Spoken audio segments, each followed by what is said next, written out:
जम्मू कश्मीर में आतंकवादियों के खिलाफ बड़ा ऑपरेशन। लश्कर ए तैयबा का टॉप कमांडर उस्मान उर्फ वलीद ढेर हो गया कि सुरक्षा बलों ने अनंतनाग में 2 आतंकी मार गिराए। श्रीनगर में मुठभेड़ के दौरान एक घर में छिपे थे आतंकी। सुरक्षा बलों ने घर में आग लगा दी थी। मुठभेड़ के बाद सुरक्षा बलों का सर्च ऑपरेशन खत्म हुआ। श्रीनगर में 2 साल बाद कोई एनकाउंटर हुआ। 1 दशक से कश्मीर में एक्टिव पाकिस्तानी आतंकी उस्मान ढेर कर दिया गया है। इंस्पेक्टर मसरूर वानी की हत्या में यह शामिल था। मुठभेड़ में सीआरपीएफ के 2 जवान और 2 पुलिसकर्मी घायल हुए। सभी जवानों की हालत स्थिर है। जम्मू कश्मीर कोकरनाग, खानियार और बांदीपुरा में आतंकियों की तलाश खत्म। सेना ने सटीक जानकारी देने के लिए जम्मू कश्मीर की जनता को धन्यवाद दिया। उन्होंने कहा कि पुष्ट जानकारी मिलते ही सुरक्षा बलों ने आतंकवादियों को घेरकर ढेर किया। जम्मू कश्मीर में हुए आतंकी हमलों पर रक्षा मंत्री राजनाथ सिंह ने कहा, कश्मीर से होगा आतंकवाद का सफाया। राज्य में पहले की तुलना में कम हुई हैं आतंकी घटनाएं। जम्मू कश्मीर में आतंकी हमले पर बोले फारूक अब्दुल्ला। नेशनल कॉन्फ्रेंस के नेता ने कहा, आतंकियों को मारने के बजाय उनसे पूछना चाहिए कि हमलों के पीछे किसका हाथ है। फारूक अब्दुल्ला के बयान पर बोले जम्मू कश्मीर बीजेपी अध्यक्ष रविंद्र रैना, ये जग जाहिर बात है कि पाकिस्तान से आता क्या आतंकवाद, इसमें किस बात की करनी है छानबीन। घाटी में आतंकी घटनाओं पर बोले बीजेपी नेता सुधांशु त्रिवेदी, आतंकवाद और बातचीत दोनों साथ साथ नहीं हो सकते। हमने 10 साल में पाकिस्तान से कोई बातचीत नहीं की।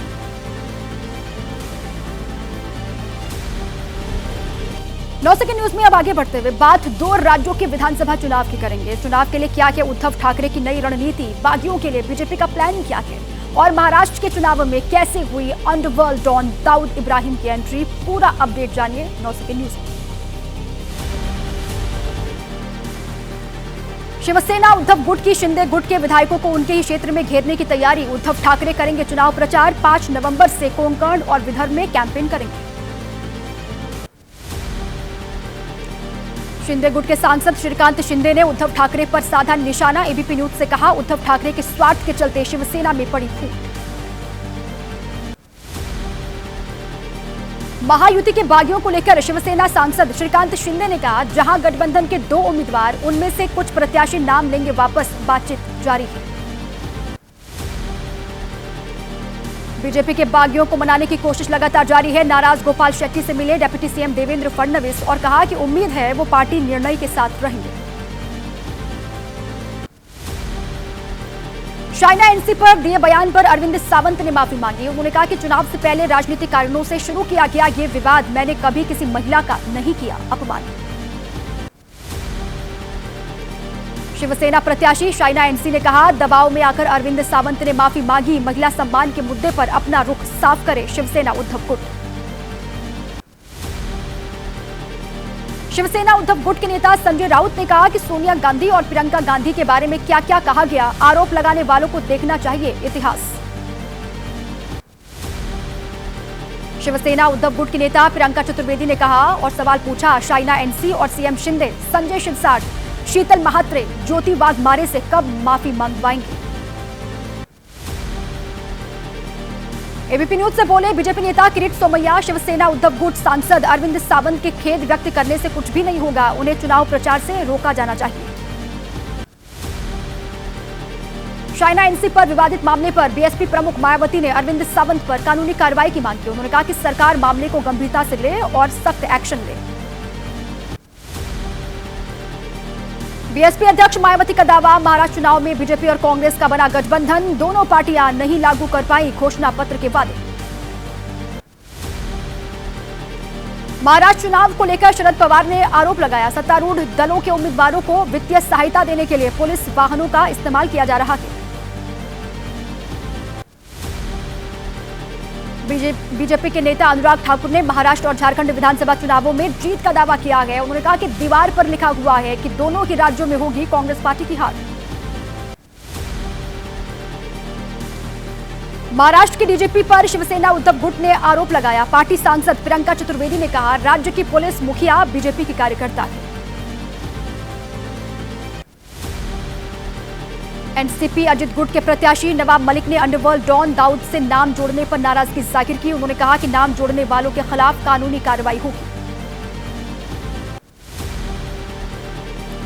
झारखंड विधानसभा चुनाव के लिए बीजेपी आज जारी करेगी घोषणा पत्र। अमित शाह रांची में करेंगे जारी। बीजेपी ने घोषणा पत्र का नाम दिया है संकल्प पत्र।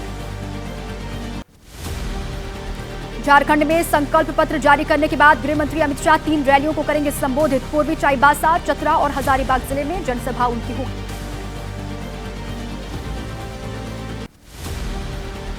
झारखंड में बीजेपी के चुनाव सह प्रभारी हेमंता बिस्वा शर्मा का राज्य सरकार पर आरोप। उन्होंने कहा कि घुसपैठियों को देती है संरक्षण राज्य की सरकार। 20 साल में 50% रह जाएगी हिंदुओं की आबादी।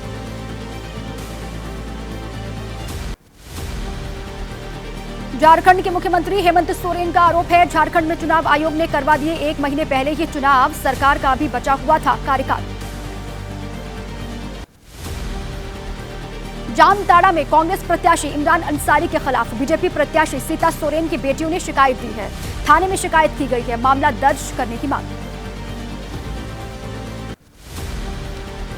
केंद्रीय मंत्री ललन सिंह जमशेदपुर में जेडीयू प्रत्याशी सरयू राय के लिए प्रचार करने के लिए पहुंचे। राज्य सरकार में भ्रष्टाचार इस कदर हावी है, उन्होंने कहा कि सीएम को भी जेल जाना पड़ा। अब आगे बढ़ते हुए, क्या छठ महापर्व से पहले साफ हो पाएंगे यमुना के घाट? यमुना को लेकर दिल्ली की राजनीति कितनी दूषित हो गई है और पराली से होने वाले पॉल्यूशन का समाधान निकल पाएगा या फिर नहीं? हरियाणा पंजाब सरकार क्या कर रही है? 9 सेकंड न्यूज में आपको अपडेट देते हैं। दिल्ली में यमुना किनारे छठ मनाने को लेकर सियासत तेज है। आपका आरोप एलजी ने नहीं दी मंजूरी। बीजेपी ने कहा दिल्ली सरकार ने नहीं भेजा कोई प्रपोजल। दिल्ली के मुख्यमंत्री आतिशी ने बीजेपी पर आरोप लगाया। एक्स में पोस्ट करके कहा इनकी राजनीति का स्तर इतना गिर चुका है कि ग्रेटर कैलाश में डीडीए के जरिए छठ घाट पर रोक लगा रहे हैं। संजय सिंह ने एक्स पर पोस्ट करते हुए कहा कि बीजेपी पूर्वांचलियों से नफरत करती है। बीजेपी वाले डीडीए के जरिए छठ घाट पर रोक लगा रहे हैं। बीजेपी नेता हरीश खुराना का बयान, संजय सिंह हो या फिर आम आदमी पार्टी के दूसरे नेता, इनको हर बात पर करनी है राजनीति। दिल्ली सरकार के मंत्री सौरभ भारद्वाज के विधानसभा क्षेत्र में आमने सामने बीजेपी और आप के नेता सतपुड़ा ग्राउंड पर घाट बनाने को लेकर एक दूसरे पर आरोप लगाए। हरियाणा में लगातार जलाई जा रही है पराली। वायु प्रदूषण के बीच में नहीं दिखा कार्रवाई का कोई डर। कैथल में जलाई जा रही पराली और इलाके के लोगों की भी बढ़ी परेशानी। पंजाब में भी सामने आ रहे हैं पराली जलाने के मामले। संगरूर में जलाई गई पराली। राज्य सरकार और स्थानीय प्रशासन करता रहता है रोक लगाने और सख्त कार्रवाई का दावा। अब आइए आगे बढ़ते हुए 9 सेकंड न्यूज में आपको राजनीति की तमाम बड़ी खबरों पर अपडेट देते हैं।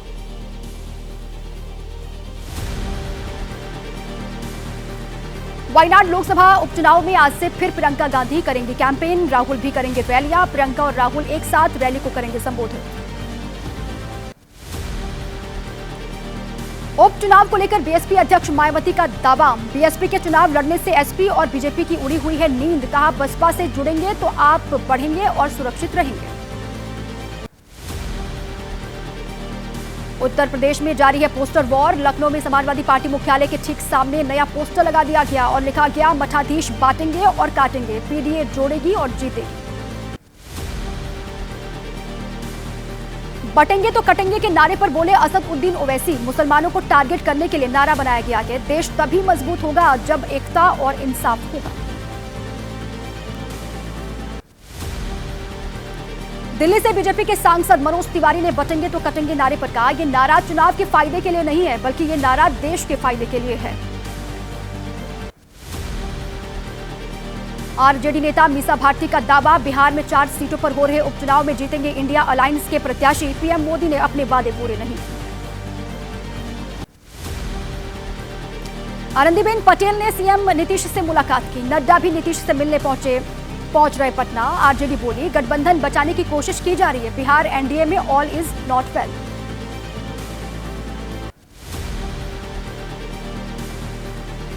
यूपी की कुंदर के उपचुनाव में बीजेपी ने चला मुस्लिम कार्ड। मुस्लिम मंच पर पहुंचे बीजेपी उम्मीदवार रामवीर सिंह ठाकुर, पहनी टोपी और दिलाई खुदा की कसम।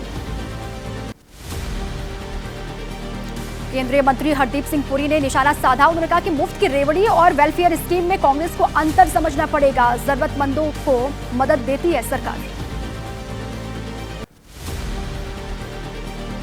कांग्रेस पर अर्जुन राम मेघवाल ने निशाना साधा। उन्होंने कहा कि कांग्रेस अध्यक्ष ही कह रहे हैं कि वही योजना लाइए जिसे पूरा कर सके। कांग्रेस के लोगों को खुद उनके अध्यक्ष जवाब दे रहे हैं।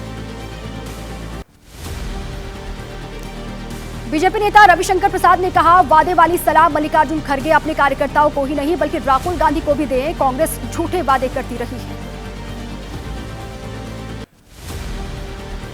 कांग्रेस नेता पवन खेड़ा ने बीजेपी पर निशाना साधा। उन्होंने एक्स पोस्ट करके कहा कि प्रधानमंत्री नरेंद्र मोदी जी, बादाम खाना शुरू कीजिए ताकि आपको याद आ सके वो नारे जो आपने लगाए थे।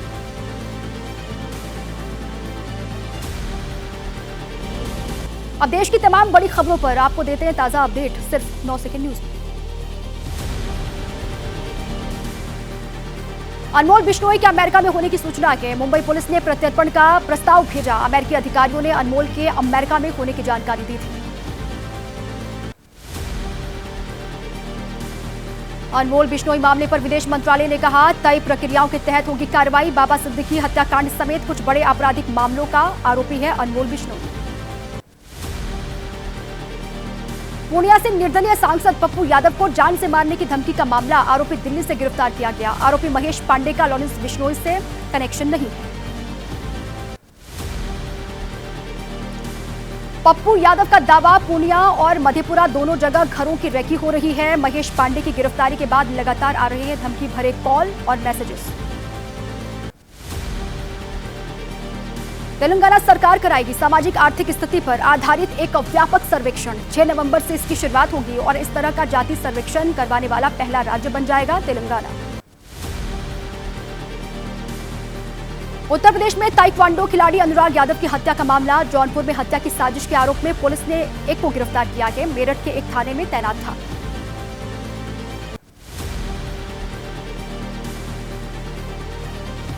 लखीमपुर खीरी में एक्टर राजपाल यादव ने छीना पत्रकार का मोबाइल फोन। एक निजी कार्यक्रम में पहुंचे थे फिल्म अभिनेता राजपाल यादव और सोशल मीडिया पर ट्रोलिंग को लेकर उनसे सवाल किया गया था।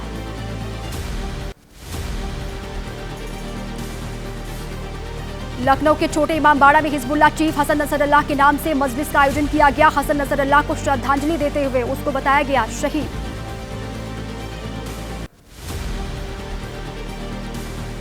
नासा ने जारी की भारत में दिवाली की तस्वीरें। अंतरिक्ष से अद्भुत दिखी दिवाली। 31 अक्टूबर को मनाई गई थी दिवाली। मुंबई टेस्ट पर भारत की पकड़ मजबूत हो गई। न्यूजीलैंड के 9 विकेट पर 171 रन, भारत पर सिर्फ 143 रन की बढ़त।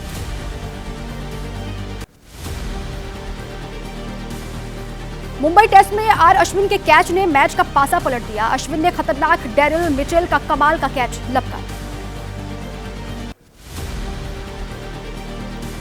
शाहरुख खान ने परिवार के साथ मनाया जन्मदिन। गौरी खान ने साझा की केक काटते हुए तस्वीरें। जन्मदिन के जश्न को बताया यादगार।